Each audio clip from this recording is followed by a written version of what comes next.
messieurs, en entendant les intervenants, je me disais, comme le monde a changé, comme il est devenu plus difficile pour les Français. En effet, dans le temps, nous partagions avec les Anglais un grand avantage.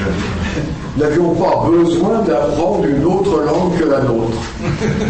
On parlait le français et on se déplaçait dans toute l'Europe, au moins dans les milieux cultivés. On y rencontrait des Anglais qui nous faisaient la politesse d'apprendre le français.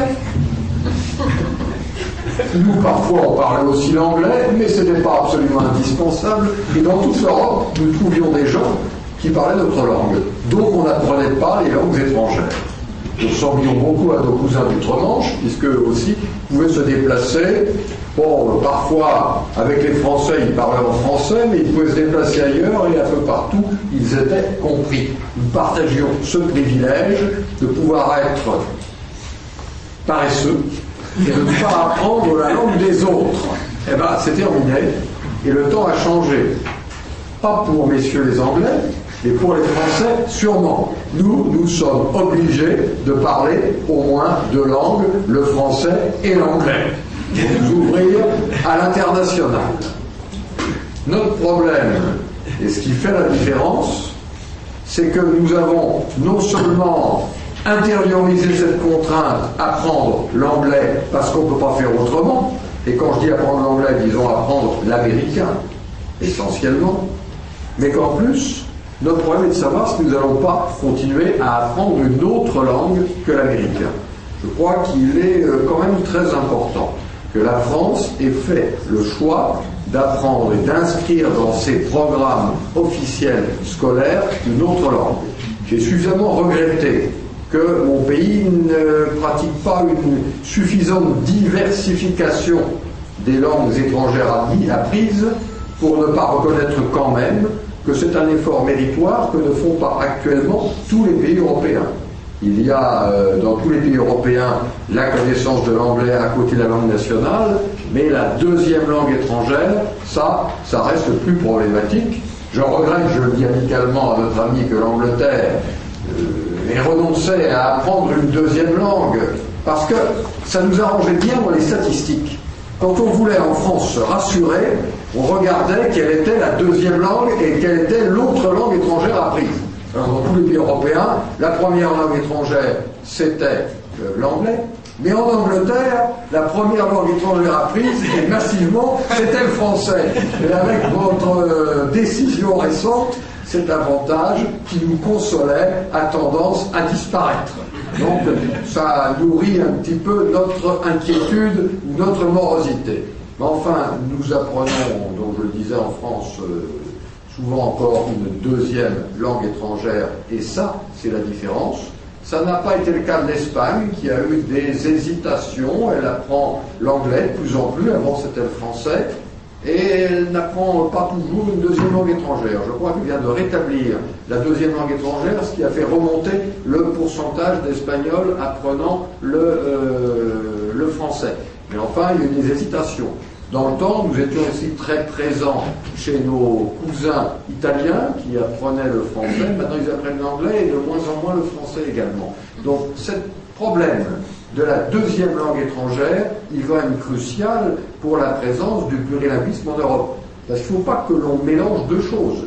Le fait qu'il y ait, dans tous les pays européens, des gens qui sont venus s'installer dont la langue maternelle ou la langue d'origine est une autre langue que la langue nationale du pays.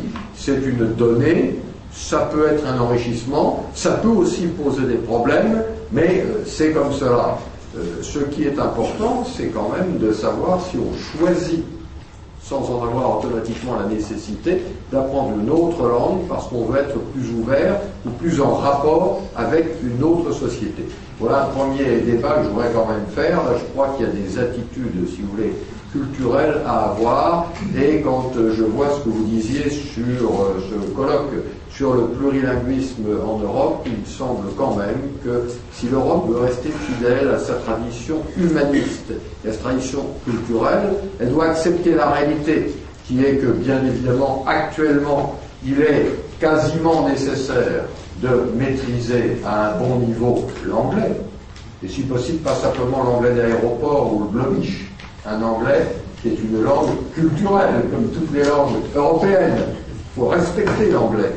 Mais il est important aussi de faire le choix dans le système d'enseignement d'apprendre une autre langue. Ça n'est pas, je le crois, un luxe. C'est un marqueur et une différence par rapport à une approche totalement pratique, si on peut dire, qui peut être faite ici ou là de l'apprentissage des langues étrangères. Deuxième remarque, puisqu'on a beaucoup parlé du français dans le contexte européen. C'est vrai qu'une partie du rayonnement international du français se jouera quant à la place qu'il gardera en Europe. Mais je voudrais rappeler quand même, on l'a peut-être pas dit assez, que le français a cessé d'être essentiellement la propriété des Français.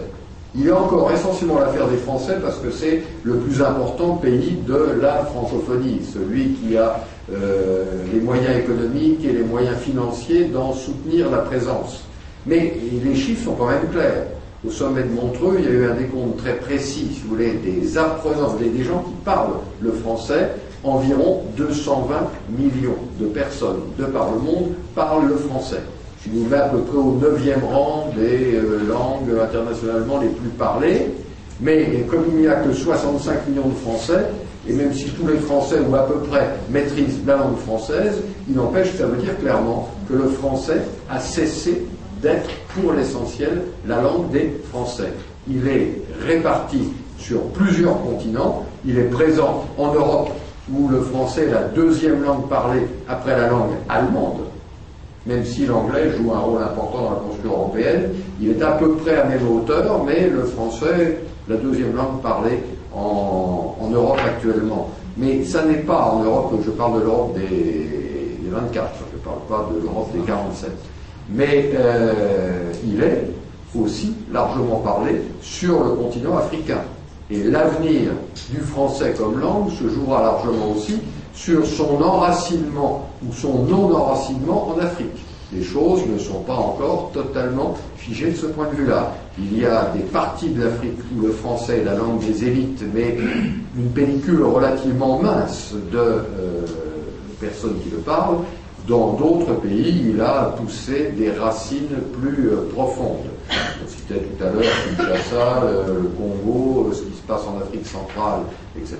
Le français va entrer en débat, c'est tout à fait naturel, avec de grandes langues africaines qui sont également présentes, mais ne pas oublier que la problématique du français fait qu'il est présent de manière active sur tous les continents.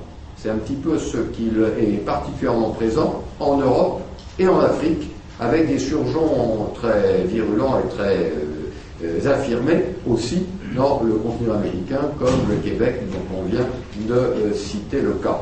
Je crois que ce sont là, si vous voulez, des éléments qu'il faut, dans notre débat, garder à l'esprit, car ça le distingue un petit peu.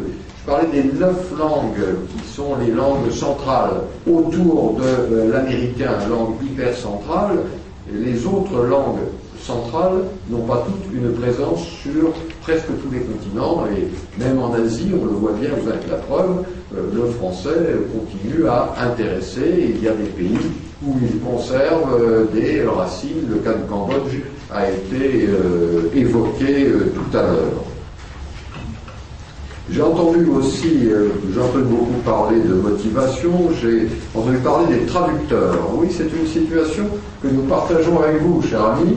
Les institutions européennes manquent de traducteurs, sans doute pour la langue anglaise, mais également pour la langue française, ce qui est un petit peu paradoxal. Je crois que si on le veut en Europe quand même, et avec un peu de bonne volonté, on peut organiser une Europe plurilingue et une Europe dans laquelle il n'y a pas une langue européenne qui deviendrait nécessairement lingua franca de l'Europe et qui serait l'anglais.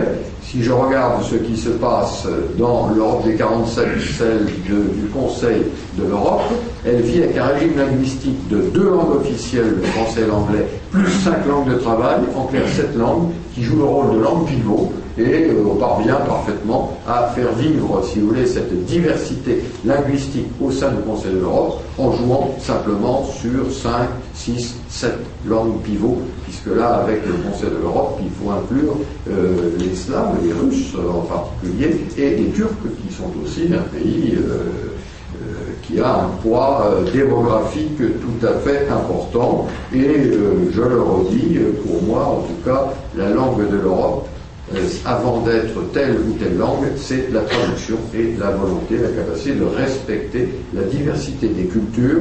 C'est cette culture diverse et ce dialogue des cultures qui fait l'esprit particulier de l'Europe, me semble-t-il.